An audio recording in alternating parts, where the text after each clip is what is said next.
Hello parents, in this video I'm just going to take you through how to use Google Classroom from a tablet device or from a phone.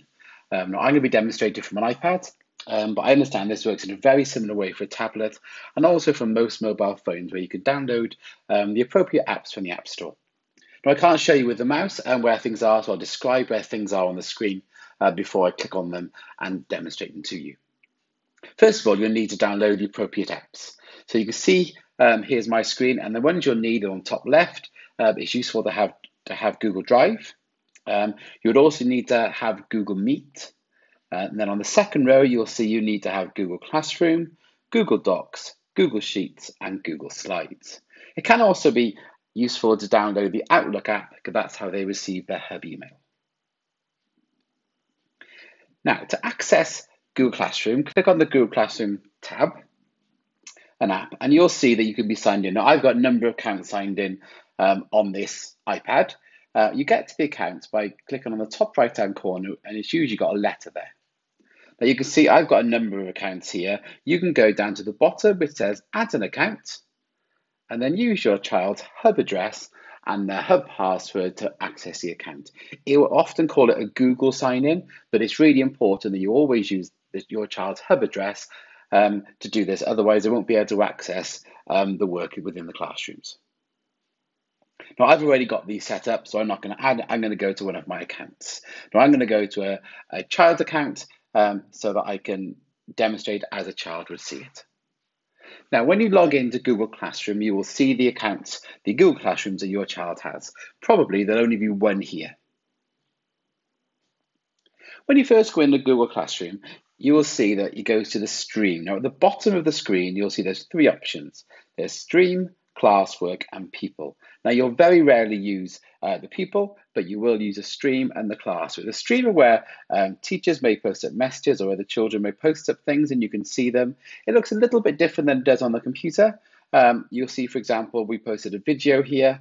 When you click on it, you can still get the video, you just don't get a thumbnail of it. And you still get the option of opening it up and watching the video that the teacher sent. Good morning. I'm just going to quickly show you around Just press on the X to turn it to close it down, and then the back arrow to go back to the main stream. And you can view other bits of information there.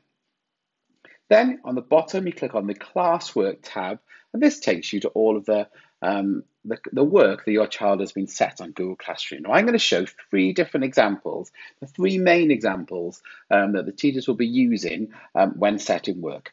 All of the Google Classrooms might look a little bit different to this, but most of them will have a very similar structure and will be giving you maths and literacy tasks and other activities for the children to follow. A copy of their weekly timetables is available, so they can click on their weekly timetable.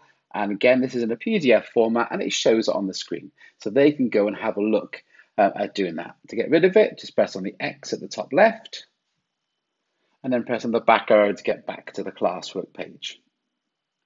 Then I'm going to show you an example of a maths piece of work when all the children need to do is to have the piece of work up on the screen. So if I click on the task, you can see teachers will give different amounts of information depending on what the task is. There's a link to a video that the children can watch, so they can click on the link and it asks them which browser they want to do it in. I'm not going to show that now. And then it gives them an option of opening up the work to do. Now, in this example, we're asking Year 5 to do this work on paper. If they've got a printer, they might want to print it out and write on the sheet, but if not, we're just asking them to do on paper. So they're not doing all of their work on a screen. When they've completed that bit of work on an iPad or on a tablet, at the bottom, they can drag up and you can see you get a few options. You get to add an attachment.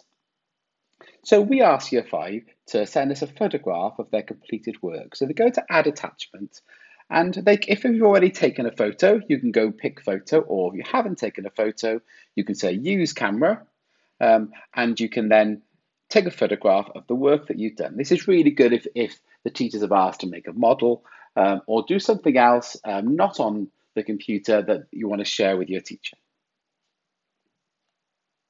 You can then click, once you've added the attachment, you can press mark as done. This is also where you can add a private comment, or a private comment just means it goes to all of the teachers who are in the Google Classroom that your child is part of. So it only goes to them. All the other children don't get to see it.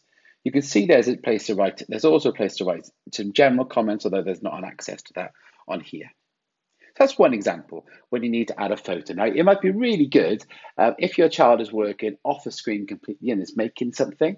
If you just need to show the teacher that it's been done and send a photo or even a short video, you could do exactly the same from your phone and access this page from your phone and just add a photo in from your phone. Sometimes it's a really good way if your child's using a Chromebook that hasn't got a camera or computer with no camera. This can be the easiest way to share it with the teacher. So that's one example. The next example I want to show you is when a child needs to complete work and hand it into the teacher that maybe that they need to do online.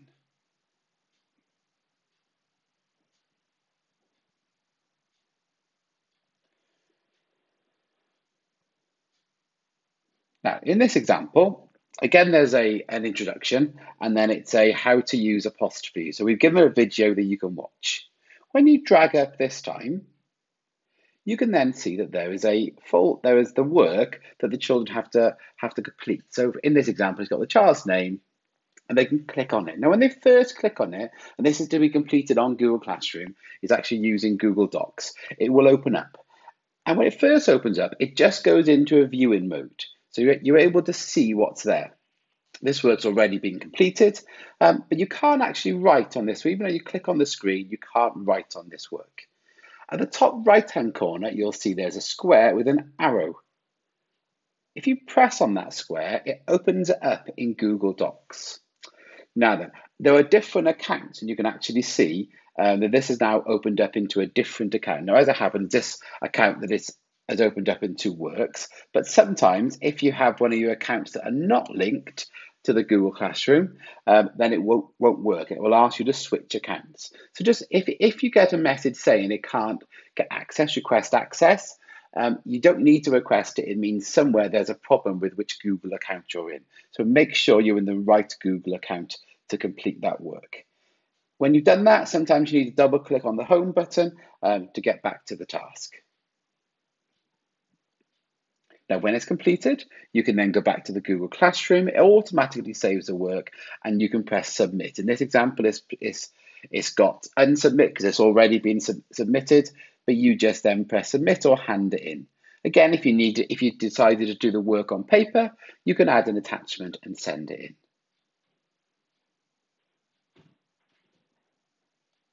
You can swipe down to be able to get back and press a back arrow on the top left to get back to the work. Finally, I'm going to show you an example of a shared piece of work. So this is a shared piece of work that the children get to work on. So they can read the instructions. There's a video to watch. Sometimes the instructions will be just in the video. Sometimes they'll be written down. You click on the piece of work that the teacher's asked you to click on, and this is when all of the children can access the same piece of work. So here is our pupil voice for Year 5. We asked the children to be part of, and we're doing this over the next few weeks, to give us ideas of what they'd like to learn about. But again, when you first click on it within Google Classroom, it's in viewing mode. To be able to write in it, you need to click on the box with the small arrow in on the top right-hand corner.